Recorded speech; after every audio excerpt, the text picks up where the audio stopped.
Morning, Barbara. Good morning and welcome to the Momentum Center. I'm Barbara Lee Van Horsen. I'm the experimenter here.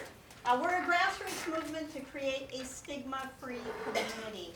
And by way of introduction, let me show you our new sizzle reel.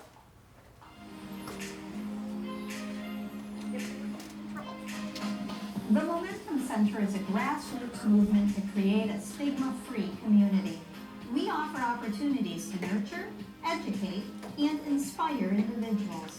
So together we can address issues of social justice and human rights in our community. Located at 714 Columbus, the Momentum Center for Social Engagement offers recreational opportunities for adults with mental illness, addictions, and disabilities, people just like me and just like you. Momentum Center teams offer social and recreational opportunities for young people, beginning at 11 years old. It is like a hope. It is kind of a beacon. It is a place that we congregate, that we gather. When you're not having a good day, there's someone there that you can, talk to and socialize with. We never had a place like this to go to before, and we needed one really desperate. They go all their way to take us on field trips, and they don't charge us anything. I really got to know a lot of my friends through the momentum that I wouldn't have if I never started this journey. No diagnosis or referral is needed, and membership in either program is just $1 a year. The Momentum Center moves people out of isolation and into a community that is safe, welcoming, and working day by day to dismantle stereotypes and end stigma. Just Goods Gifts and Cafe is a fair trade store and coffee shop located inside the Momentum Center. It is open to the public 7 days a week and features a $1 menu of local baked goods and coffee. Just Goods provides a place of social integration and a model for creating a stigma-free community. The Momentum Center facilitates community conversations, including town hall meetings on mental illness, resource fairs, movie nights, social gatherings, and monthly Inspire events. Inspire events are interactive and action-oriented. They focus on topics that affect all of us and challenge us to do something about the issues we discuss. Everyone is invited to join these collaborative community conversations. The Momentum Center leads cultural immersion experiences around the world. Cultural immersion is not a vacation or a mission trip, but an opportunity to learn about people, customs, and community. Cultural immersion experiences are both international and local, including opportunities to address the cultural divide just across the bridge. Contact us to reserve your place on a life-changing cultural immersion experience. So you must decide on the come next year with us. Thank you. The Momentum Center embraces the idea of mudita, a Sanskrit word that means I rejoice in your good fortune. We celebrate the good fortune of people who were once isolated and have now found community.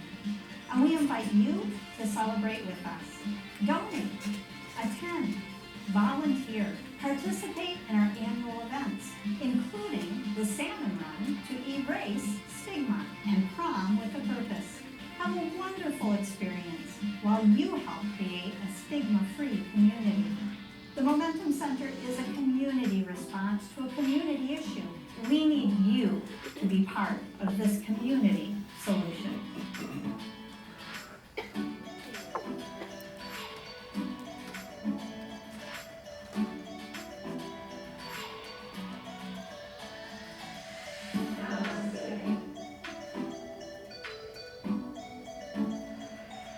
So welcome to the Inspire event.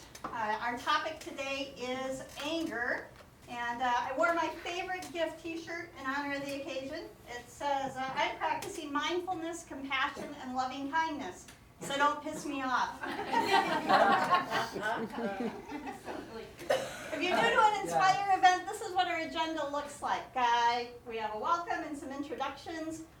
We have a little music, but our musician isn't here right now, so we'll adapt. I talk a little bit about the topic, we have a reflective exercise, and then we hear from our speakers. We'll have Q&A, break for lunch, and then come back together for small group and large group conversation, and to wrap up with some action steps. So that's what we have going on. Amanda Schwan here is our musician, and so we're crossing our fingers and hoping that everything's okay, and that she's on her way. Send a lot of positive energy into the universe right now. And Marco's provides our refreshments all season long.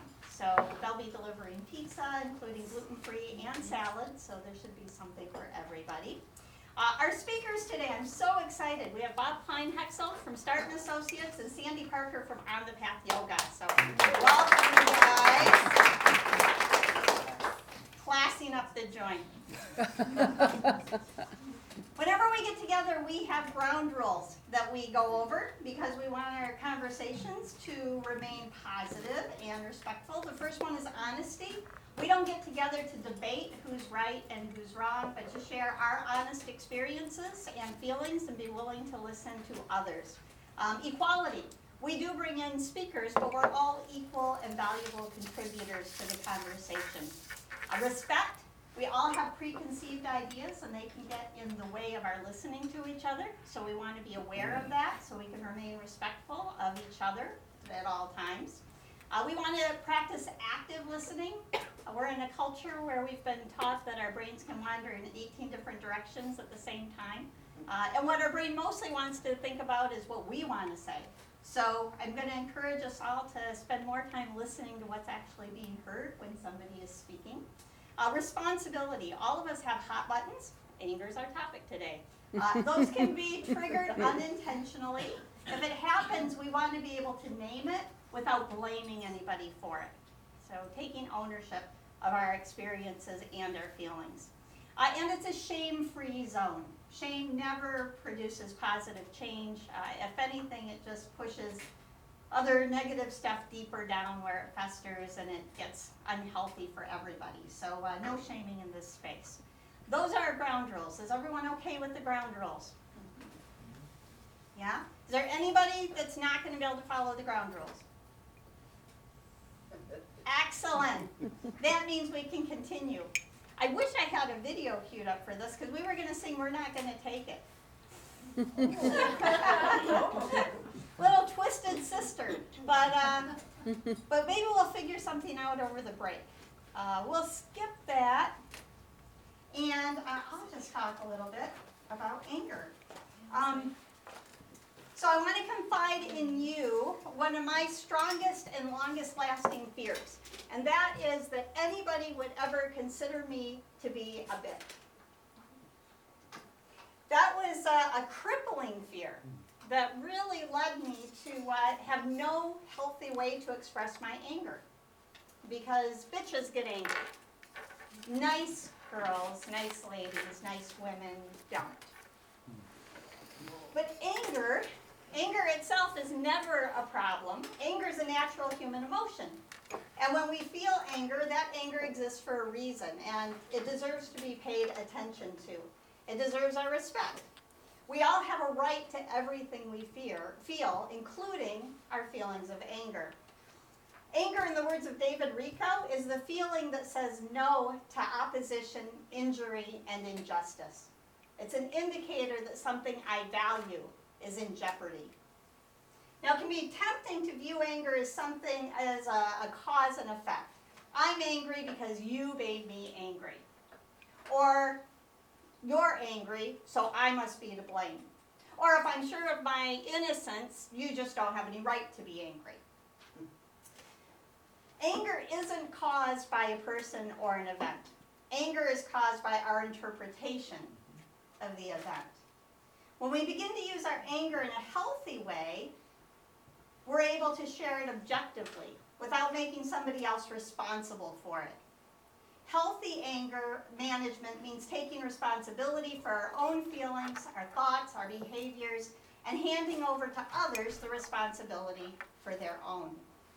If I'm feeling chronically angry and bitter in an important relationship, that's a signal. Maybe I'm compromising too much of myself.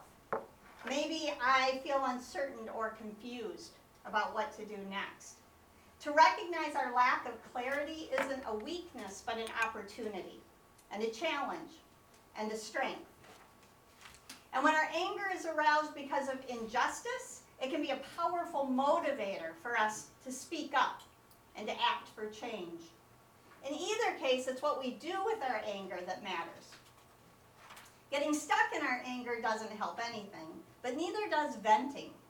Venting isn't about getting to a place of understanding. It's just about unleashing our emotion on somebody else in order to relieve our own internal pressure valve. To vent is to waste an opportunity to use anger productively. On the other hand, stuffing anger is also unhealthy. When we avoid anger and conflict, we always do so at a cost. By allowing our anger to be repressed and internalized, we invite it to eat away at our own sense of self-esteem. And that can even lead us into depression. I learned as a child that showing anger was dangerous. To be angry was to be unlovable, as if love and anger couldn't coexist at the same time. And to express anger, especially as a woman, was to be labeled a bitch. As we work through our old childhood scars, we can discover that love and anger do coexist in authentic intimacy. Anger, like any other feeling, can't cancel out love. In fact, anger is inevitable in any relationship in which we allow somebody else to get close to us. Love that doesn't allow anger is not love, but fear. And to know love for others is also to be filled with anger in response to oppression and social injustice. Indeed, political and social movements are fueled by anger and an unwillingness to accept the status quo. So we too must allow our anger to shake us out of complacency and motivate us to work towards social change. So in the end, anger as a spiritual practice turns our attention inward toward our own transformation. And anger as a spiritual practice turns us outward toward acting towards social transformation. So for a reflective exercise, there's papers on your table. They have a drawing of a person. And there's pens or crayons or colored pencils, markers. And I want to invite you to take a moment and color in where you feel anger in your body. Where do you hold it and what does it feel like? Just reflect on where you hold anger. Just take a couple minutes to do that.